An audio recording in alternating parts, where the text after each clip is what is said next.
m'appelle Scarlett Lecor, je suis marin-pêcheur au Guilvinec, seul en mer depuis 1983. Je cultive des algues en pleine mer depuis 1992 et je fais de la transformation avec mes algues et mes poissons en produits tels que la nature donne depuis 1996. Alors aujourd'hui, je suis toujours en mer, je cultive toujours des algues et je fais toujours de la transformation. Alors, je suis née à La Torche. C'est déjà tout un programme. Donc, j'ai grandi dans un milieu où mon père faisait déjà les algues.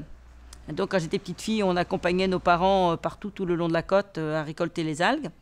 Et par la suite, quand les usines ont fermé, il s'est tourné vers la pêche. Donc, après, j'ai été en mer avec mon père aussi, parce que comme on a toujours suivi. Et voilà, donc ça a donné ce que ça donne aujourd'hui, mais il a fallu quand même 10 ans pour que je puisse aller en formation maritime, parce que les filles n'allaient pas à l'école de pêche. Les filles n'étaient pas marins, voilà. Il y avait un blocage très fort, et pour y rentrer, ça n'a pas été évident. Alors ici, nous sommes donc dans mon magasin, où je vends donc mes propres produits, tout ce que je transforme, en produits tels que la nature donne, mais aussi en essayant de faire rejet zéro en mer, c'est-à-dire de valoriser tout ce qui vient sur mon pont et qui n'est pas commercialisable en état. Donc je le transforme avec les algues surtout. Je travaille aussi donc les algues fraîches. Et à côté, j'ai rassemblé d'autres producteurs, donc des agriculteurs, des collègues qui travaillent aussi dans la photo, enfin tout un panorama qui offre plein de produits de notre coin. Alors, une journée type, donc lever 5 heures du matin, mise en place de l'étal pour vendre le poisson sur le marché, parce que comme je me situe au milieu des marchés, donc je mets mon étal avant de partir en mer. Après, je fais donc route pêche, je rentre vers 9h30, donc le temps de monter toutes les caisses, d'installer tout, j'arrive à 10h sur les marchés tous les jours. Après, j'essaie de manger un morceau quand j'ai le temps.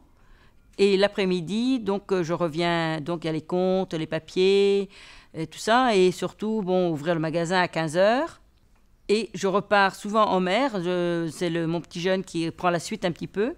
Et à 17h, je suis là pour les ateliers de cuisine tous les jours. Disons que je suis peut-être femme au milieu d'hommes, mais enfin disons que je n'en fais pas qu'à moi, je fais mon travail, je m'occupe de mon chemin à moi, je ne regarde pas sur les côtés, je regarde que devant.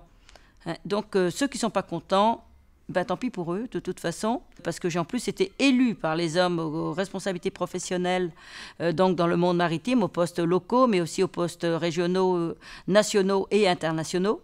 Il faut savoir qu'aujourd'hui, dans les algues, on a l'impression que c'est quelque chose qui est encore fermé, qui est tout petit, que c'est vraiment que les prémices.